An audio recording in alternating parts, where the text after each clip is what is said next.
This is Joe and Sami. Obviously, you are about to watch part 1 of a 2-part series, so enjoy. Why you do the things you do. There you go. Why you do the things you do. Well, let's think about this, right? The things that we do. Some things we just have to do. Mm-hmm. What are some things you have to do?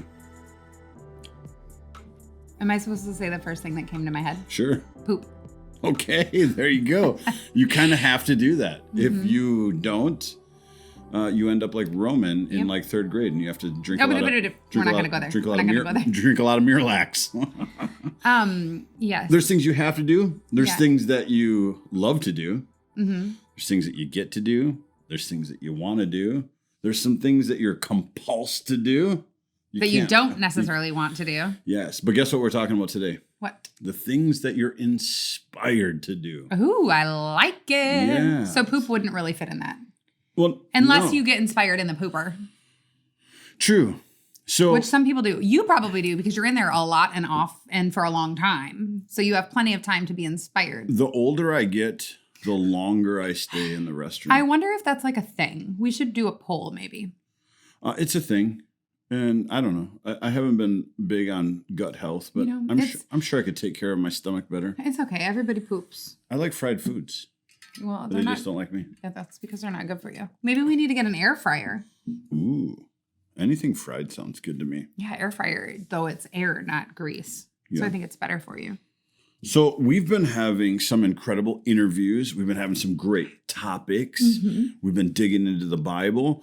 I thought, hey, let's do another just upstream segment. You know, something that is relevant. It's all relevant. Relevant to like us, you mean? Relevant to the upstream story. Okay. And I just kind of wanted to interview first because I don't know if anybody's ever heard this on camera, but oh gosh, when I think of my wife Sami and the different moments that I've seen her inspired, I've seen it many times. Obviously, I got to watch you give birth 6 times, and the inspiration of a new child and that mom role, and inspired to love me well. You know, lots of inspiration. Which takes some inspiration sometimes. But there's a particular thing that behind the scenes is always running around your little brain. Oh, what is it? You're always thinking about it and coming back to it. And it was a moment in time that I remember watching that I want you to share with our audience of the inspiration that gave you such a heart for moms, specifically moms that you've had to see give up their children. Oh, you're going there, aren't you? For a lack of. So okay. When we think about orphans, I think you and I both, you definitely educated me, but orphans aren't just, motherless, fatherless children that... yes, unfortunately, a lot of times they're a business. There's a lot that can come along with the title of orphan, or they can be abandoned because of, various or situations. They can be so loved that they're given up because the mother feels like she can't do a good enough job raising them. Yeah, which is hard to wrap your head around. Which is the story that, if you're willing, I would love to hear about today, because somewhere in Sami's history, and some of your viewers know that you have this thing called No Mom. You love it. It's a thing that revisits itself constantly and is always alive and awake in you. And it came from an inspiring moment. Yeah. I actually talked about this live last week. Did you know that? Mm-hmm. You probably wouldn't know that because you're not on social media. But yeah, I did actually talk about this live. No social media for last week. So I can totally share it if that's what you were thinking we were going to do. Yeah, set it up for me. So maybe there's a little bit of backstory there. I don't know if you just necessarily launch us right into that room, maybe lead up to how we got to that room, or however you feel comfortable telling the story. What I want people to hear is, in our life, we have all these things that we do. There is nothing greater than the things that we get to do that we were inspired to do. You know what I mean? It's like anyways. Well, maybe, I don't know. I guess it depends on how you look at it, because we weren't necessarily inspired to, well, I guess we were, have a lot of kids, and that's the greatest thing that we get to do. Do I have stuff all over my face? No, I got it. So you want me to just dive in? Dive on in. Well, I mean, yeah, like I said, for some people, maybe just a little bit of maybe I could explain kind of why it's like rebirthed again in me. So obviously Joe kind of touched a little bit, this whole thing, No Mom Co. It's actually something that's been on my heart for like 7.5 years now. I would say that there's 2 reasons why it has kind of ignited in me. It's never gone away. It's just, life circumstances and probably fear and several other things have kept me from taking steps. And at the same time, I think that God in his infinite wisdom knows when steps are supposed to be taken and when they will be the right steps in the right timing. Absolutely. It's kind of like, an Esther moment of like, you're created for such time as this, right? So I would say there's 2 reasons this has been rebirthed in me. One, Callista and Worthy's platform exploding the way that it has. And, obviously particularly Worthy when we're speaking of something like adoption, you can't help but think about her life pre-adoption. You can't help but think of her life post had she not been adopted. Like what would that have meant for her? What would that have been like for her?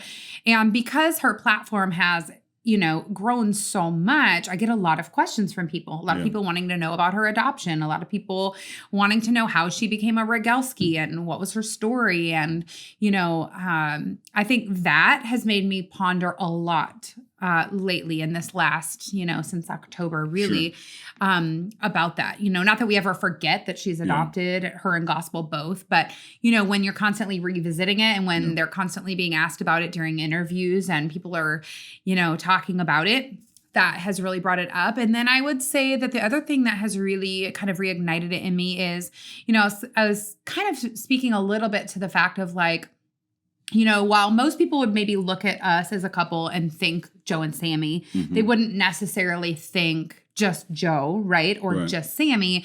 There is a level in which I've kind of always been in more of a supportive role, right? Like when that's the way you see it. Yeah. I mean, like in the sense of like, it wasn't something I was just doing on my own, right? Like it was something where, maybe I'm supporting you in something, maybe I'm co-laboring with you, maybe we're locking arms in it, something like that. But it's always been either this like joint thing or a thing where I'm kind of helping, right? Yeah. And I'm not even talking Upstream specifically, but even in work, right? Crossfire. Yes, I was there to like help, but we also had little kids and that was my main focus, right? So the shift now is, now that I'm doing this business with Palmafera, well, it really doesn't have anything to do with you outside of the areas in which I bring you in, which is several, because obviously you have a brilliant mind in areas that I don't. And so I've asked you, you have a brilliant mind in the areas that I don't. You heard that here, Ben. But by and large, it's something that I'm doing on my own, right? And with that, when you're doing something and you're kind of thrown in and it's brand new and it's kind of scary and you're kind of just trying to figure it out and you're learning what parts of you need to bring out to succeed and to stay on top of what you're doing and to stay committed to it, it just brings up different parts of your character that you maybe didn't really realize were there, or, and that doesn't even necessarily mean fantastic ones, but the ones I'm speaking about are, for me, feeling very like, whoa, like this is something that I've been really empowered to do, not only by you, because you've helped and stepped up so much in certain areas of the home, but I also have this insanely amazing team around me. I have a team under me, a team above me, a team beside me. And it's made me think so much about being empowered, because there's all of these women, at different levels, or stages, I guess would be a better term, at different stages of their business, some that are brand new, some that haven't even committed to it yet, some that are way down the road, some that are like, way at the top, and some that are trying to like, I don't even know if I belong here. Everyone's kind of at this different stage of learning. So people are always asking questions. And I've seen so many of these insanely awesome women just come together and really support each other and really build each other up and help each other succeed. And so that has really made me think about these women and like, who's doing that for them? When you're saying these women, though, I'm going to get into that. You might have left that. Yeah, exactly. So the these part is what I was going to get into. But first I wanted to preface how I got back to these. Yeah. How I got back to them. So like 7.5 years ago, I'm sure you remember vividly, we were in the process to adopt Gospel and Worthy. Just so happened to be in Haiti together, which we didn't necessarily always get to travel together. But this particular time, I'm pretty sure we were on the same trip. And we were in process to adopt Gospel and Worthy. And that was the first time where I had been in Haiti and I had been looking at the orphan crisis and the malnutrition crisis from the lens of a mom who has a child likely tied up to a crib in an orphanage. God only knows what she and he, because, we obviously adopted 2 kiddos, what they're enduring, what life is like for them, what life is like for the parents that left them. Mm-hmm. And it just was like a very vulnerable time in our life because we were just wanting to get our kids home from China. And it was like all of these new emotions that we hadn't experienced before. And then I'm plopped down right in the middle of Mother Teresa's malnutrition clinic, which is, there's different facets to it. They do have an orphanage that we didn't deal with at all. But the malnutrition clinic portion of it was all of these children. So from newborn up to, I think we've seen 9-year-olds there. Predominantly, yeah. Toddlers, and 9-year-olds that would maybe look like 3-year-olds because of malnutrition. But all of these children at various ages and babies who are facing malnutrition. Yeah. And, many times that we've been there serving and just helping out the Sisters of Charity there, just doing whatever they need because there's so many children and babies and not enough of them. So however we can help, we will. Well, they also have the visiting hours. Mm-hmm. And so this particular day, we happened to be there during visiting hours where parents, some of these children, sadly are abandoned. And several of them are not. And so this particular day, we were there during a time where parents and grandparents or aunties, uncles, whoever was able to come and visit the children. And so it was kind of nearing the end of the time. And so I was kind of telling different people that we had brought with us, hey, like it's time to clean up, put the diapers away, put the food away, put babies back where they're supposed to be. And I in particular had a really sick baby. They're kind of the ones that I always would gravitate towards.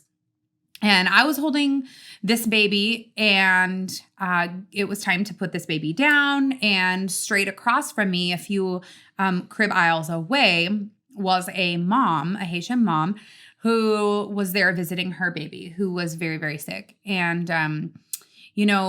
the bell rang, which meant that it was time for the parents to go. We got to keep staying and volunteering, but that was the time for parent visiting hours to end. Yeah. And I just remember it's one of those like moments in history, like in your life that like mark you, that you just never, ever forget. And I'll never forget, she was standing there and she's holding her baby and she goes to put her baby down and her baby just gets hysterical. And, we've had a lot of children. We've adopted a couple of children. So we've had a plethora of babies and children around. And it was like cries that I've never had to endure before. You've never had to endure before. And it just was so overwhelming. And the mom just kind of looked at me and I looked at her and I was just kind of like, oh gosh, like this isn't good. Well, she swoops her baby back up to comfort the baby. And I'm just thinking to myself, like the injustice of it all. Like, how is this someone's reality? Like, how is this possible? Like that this mom has to leave this baby, that this baby has to be left by this mom. Like, why is that? How is that like even okay? And so she's comforting the baby. So the baby's not crying. And then the final bell rings and it's like, there's no holding back now. It's time to go. And she puts the baby down. And again, like the baby just, lost it. And the mom turned around and she looked at me and I looked at her. And it was like, just two moms, like your eyes meet and there's not anything that can be said. But if I could explain, there's no even way to explain the feelings. Like even today, like if I really like sit and think about it, it's so overwhelming. Mm-hmm. It's so like devastating and moving. And so our eyes just met and she just stared at me and I stared at her, and she, you know, she starts walking out, and as she's walking out, we're just like looking at each other, and I can't help but recognize my privilege, right? Because of the color of my skin, because of where I live, because of all of the opportunities that are afforded to me. And I'm looking at her and I'm thinking, how is this okay? Like, what is, like, why? Like, how is this okay? And I just remember being, Lord, you got to be kidding me. Like, how is this allowable? Like, why does this have to be? And I just was so disturbed by this moment. And I just remember being like, why? And just thinking to myself, like, no mom should ever have to endure this. No mom should ever have to leave their child behind.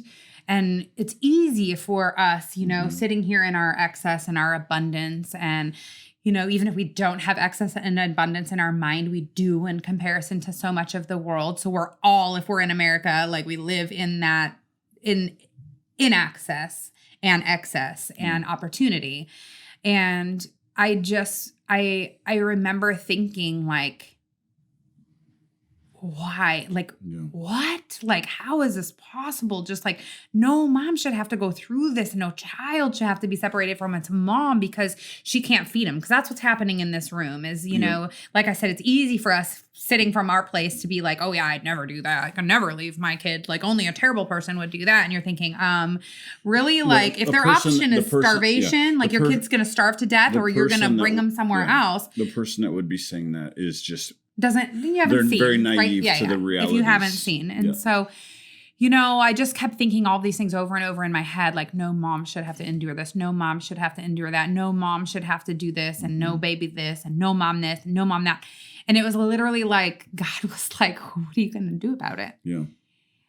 And it has not left me. I mean, 7.5 years in and it's not left me. And I think that I always think like, now's the time, you know, and I'll start really moving forward. And, you know, like I have products upon products that I've been working on and developing and praying about and those things. And I've thought that we were going to live in Haiti and do all these different things. And life has a way of being very different than we think. Right. And I just feel, you know, in this season of our life with the platform that God's given us and the tools that he's given me in the last 7 months doing something that's brand new to me that I totally thought I would never see myself doing.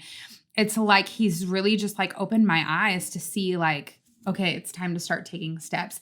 And it is terrifying if I'm being honest, because it is something that is so deeply personal. Like it's something that the weight of it feels so much. And I watch friends of mine who I absolutely love and respect and adore that are working in these spheres. And I think, oh, like I don't want to work in that sphere because I know how difficult it is.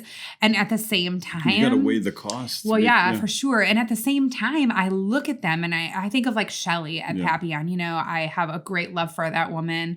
She is a fighter like few people that I know. And I just think, you know, several years ago when I really started envisioning this, and even in the last few years when I was envisioning it, it looked in my mind very different than I think that it does now. Because in my mind then, it was all me, like stuff that I had to figure out and I had to do and products I had to develop and things that I had to help people make. Whereas now, because of the experiences we've had, I think about people like Shelly and people like Chandler and at Haiti Design Co., like all these different people, you know, even Will, he's not a mom, but I know he's passionate about moms, and his wife is like such an anchor for what they're doing. Like I think of all these people and I think, wow, like God has them in our life and we have these connections where I can pour my time and energy into the things that they're already doing.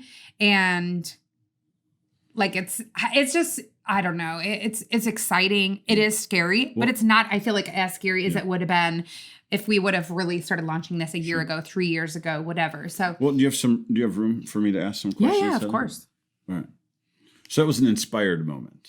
Yeah. I'm surprised that I was able to get through that without crying. I had to like really think, because I don't have any tissues in here and I didn't want to ruin my turtleneck. No, you've lived a few years. And I have. Like 41, baby, 41. Whoa, remember that 41 fundraiser we did for Upstream? Good for you. No, not for me. We all did it. It was a team. No, good for you making 41 years. Oh, yeah, thank you. It was all me. Yeah. So we started this off by saying there's a lot of things that we get to do, have to do, want to do, are compelled to do, don't want to do, but have to do anyways, fight, kicking and screaming, but still have to do them. And then there are these things that we're inspired to do. This is something that you're inspired to do. You have had so many moments. Like right now we're talking about a thing to come, I've watched you so many times be able to be in those moments to act and do on behalf of women like that woman that you locked eyes with. I've watched you do it inside of Upstream. I've watched you do it just the other day. You texted me, we were talking about what you could do with a little bit of excess that you had or something that you wanted to share. And I said, hey, pray about it. You prayed about it. You heard a need. And like those moments that you get to do those things versus all the other things you get to do they have a different feeling? Like there's people out there that sometimes haven't necessarily been able to step out and experience what is it like when you get to be a part of something like that? I don't know, it's not something that's like really describable. I think for us it's interesting because we have been able to be a part of so many really truly beautiful things, yet it doesn't get old, It's like, I feel like every time, every time we get to give, every time we get to serve, every time we get to teach our kids about giving and serving, every time we get to see our kids give and serve, those moments just never get old. And it's honestly like heartbreaking for me that people can live for so long or live their entire lives without being focused on others. It's shocking. It's gonna sound fake, but you and I know it as pure as gold, as true, because we have experienced those things where you get to give out of inspired moments, things that just have such a great value that you find yourself wanting more or asking for more while getting excited about being able to give and or do more on behalf of others. Yeah, for sure. I mean, I know like even with my business, like this whole thing started because you and I have been praying for a long time. Like, how can we bring some income in to help meet the needs of our family as it's growing? And, ministry life isn't necessarily lucrative. And it's something that God brought to the table, and it's just gone better than I could have imagined and better than you could have. And so just asking, and it's not like we're like raking in the millions or anything, but it's like anytime you have excess, you can give. Anytime you don't have excess, you can give. And it's like, I remember one time, a super dear friend of ours, I had been asking her, I needed an essential oil. Actually, I needed a few of them because we had just gotten back to the States and I had them all in, I had left them all in Haiti. And it was just one of those, like, I didn't know when we were going to get them. And there was a few that I used really regularly. And so I had reached out to her and asked, hey, can you let me know what the cost is for this? We'll go ahead and get them. And she had messaged me back and told me, the price of everything. And then she messaged me later and said, you know what, Sami? She's like, I talked to my husband and we're in this season of lack. Like we're short in many areas. And we really feel this very strong conviction that when we're lacking, that God's asking us to trust him more and to give more. And so I just want to give these all to you. And I just remember being like, man, like so many times we do think it's just supposed to be out of our excess. Like, oh yeah, I got more, I'll give more, you know? But there's times where it's like, a need comes up and you're like, oh, like how will I do that and do like my regular daily life things? And you just learn that giving, like you can't outgive God, right? Like you can't outgive him. You can't outserve him. You can't outgive in the kingdom. You can't outserve. Well, I mean, you can outserve in the kingdom and you can get burned out, whatever. That's a whole different thing for a different day. But you know what I mean? Like your own strength, Yeah, exactly. Or too much and your priorities are out of balance, whatever. But yeah, I mean, it's been such a blessing and a gift to me to be able to give and to be able to say like, I want what I'm doing, whether it's selling skincare, doing a podcast with you, hanging out with our children, going to church, driving our kids to work, like whatever it is, like I want to make sure that we're doing it with purpose. On purpose. Yeah, with purpose and on purpose. Yes. And so, I'm really excited. I'd be lying if I said I wasn't like nervous because I'm like, oh, my plate's already kind of full and like what's going to give. Well, and I know well enough that and I feel like I'm dying because of the virus. The thing, it is always our nature. I'm wearing a turtleneck to hide my hives. It's always our nature to want to do things with excellence and to the most that we can and dream big. And some of us have a problem where we don't get started because of it, like me. But from that moment, I mean, even before that moment, that was in you. That just connected something with you. That moment where you locked eyes with this woman and you realized no mom should have to have those eyes, have that fear of leaving their child behind because of a lack of resources. Right, yeah. There is more. That is crazy. There is more than enough in this world to go around. The problem is some of us aren't aware of a need. Some of us aren't aware of what's going on. And then some of us just don't care. It's hard. It's Honestly, hard to share. Yeah, it's very hard to share. But since that moment, that inspired moment, you've done a lot with it. Yeah. Maybe it hasn't come to its full maturity or what it is that you may be getting ready to launch into, but you have been an advocate for empowering mothers and putting mothers to work and helping moms keep their babies. Yeah, even the way that I shop, it's like I was even. Should I remind them of the day that you were really? Remember our podcast started off with you in a green dress defending that it wasn't made in a sweatshop. No, it was made in one, and I felt awkward, so I had to tell somebody about it because I do love to support moms, and I mean even like the earrings I'm wearing right now, they're made in the USA by a mom. Well, that's supporting like there's her so business. many little. When I say little things, they're huge things. What the average listener doesn't realize is yes. Buying a pair of earrings from this person or that person could be the difference of putting food on the table. Absolutely. Putting kids in dance classes, putting whatever braces on somebody's kids, Whatever it is, like there are people that are being kept alive. That would be in America. But we're talking like if we're talking like what it could do in another country. That's what I mean. There are people that are being kept alive in this world because of organizations that are doing we watched it years ago with the Life Water, buy one, give one. You buy a bottle of water, you give a bottle of water. Sure, you may be paying a little bit of a premium. But if that company is true to their word and they're upholding their end of the bargain, I trust that they are. What a great bottle of water to be drinking. Oh, yeah, like Tom's shoes, I've bought Tom's shoes. They're just for that reason. Some of them aren't even the best quality, but, for that reason. And then when you're in another country and you see those shoes on kids' feet, you're like, yes, like it is important. And I for sure, like I'm all about, yesterday I took a picture of my arm because I realized like, oh my goodness, I was wearing 3 bracelets. My arm was like sitting on my purse. And I realized I'm wearing 3 bracelets that empower 3 totally different types of moms sitting on top of a purse that does too. Yeah. And it's just like a reminder, like those are things that are really important to me, And, even like, I do all these like customer giveaways every month. And I had announced, my customer giveaway for May 1st, for the month of May. And then I was sitting there thinking about it. I'm like, what am I doing? Like, this doesn't empower any moms. Like, what am I, like, this doesn't even like fit with where my heart is right now. And so I made this announcement, like, I'm actually going to change it because I want the things that I do to be purposeful. Yeah. Right. And so, I mean, it's scary. It's a little scary. Well, I think you should promise our listeners, and I'm putting you on the spot right now, that you may do some Zoom interviews with some of these ladies that you mentioned, that are doing just that and that inspire you to do what you're doing. And I would love to get Shelly on a Zoom. Yeah. And your I Mango and Moose gal maybe, or whatever. Whoever those people are. That'd be fun. Yeah, I definitely, there's a lot of people in that sphere that are really tirelessly working. I think it's hard work. And especially right now with everything that's been going on in Haiti, the challenges that they're facing. And it's like,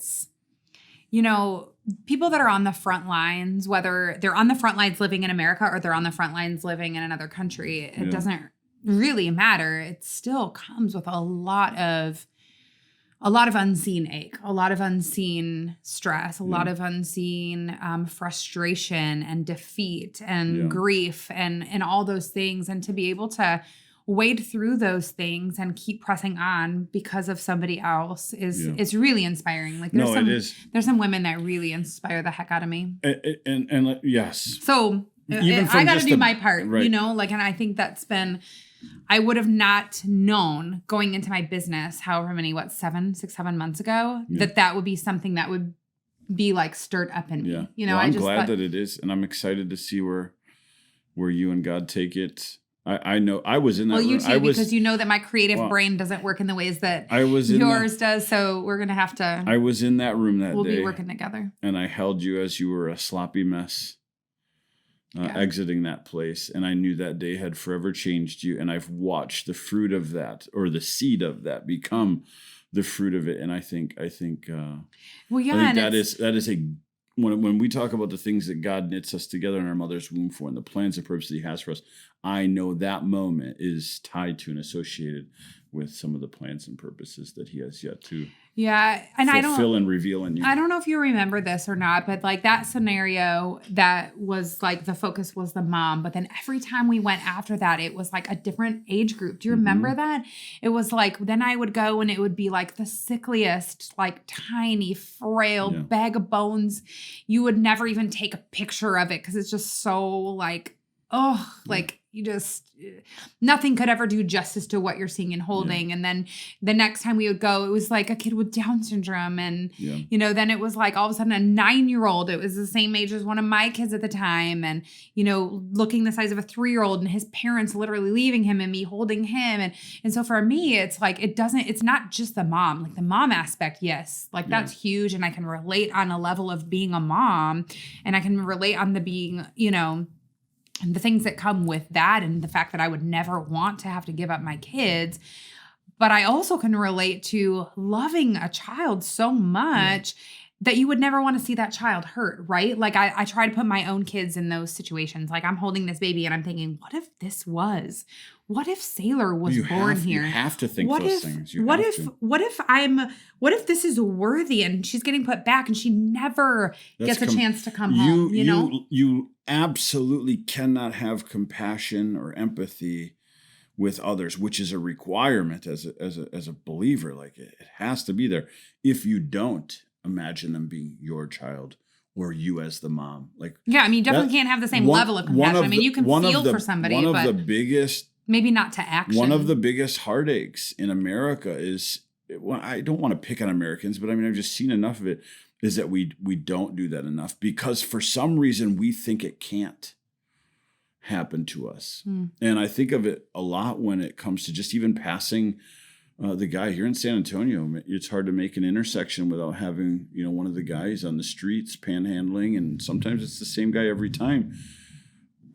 But the problem is if we can pass that guy and think for a second that it couldn't be us, we have no compassion, no empathy in our heart. For me, it's a little easier because, you know, my dad was one of those guys. Yeah.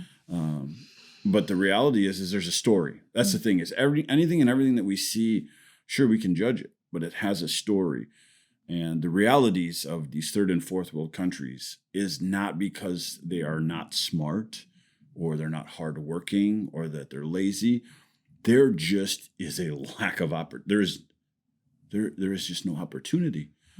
And particularly with Haiti, their survival, at least at this day and age, is dependent on those having compassion and empathy and sharing and saying, no, mom should have to do this. And what am I going to do about buying it? Something that helps, or supporting something that helps, or giving a little extra here. So anyways, I'm really, really encouraged by you. I'm gonna tell a short story of my own. Are you? Yeah. All right.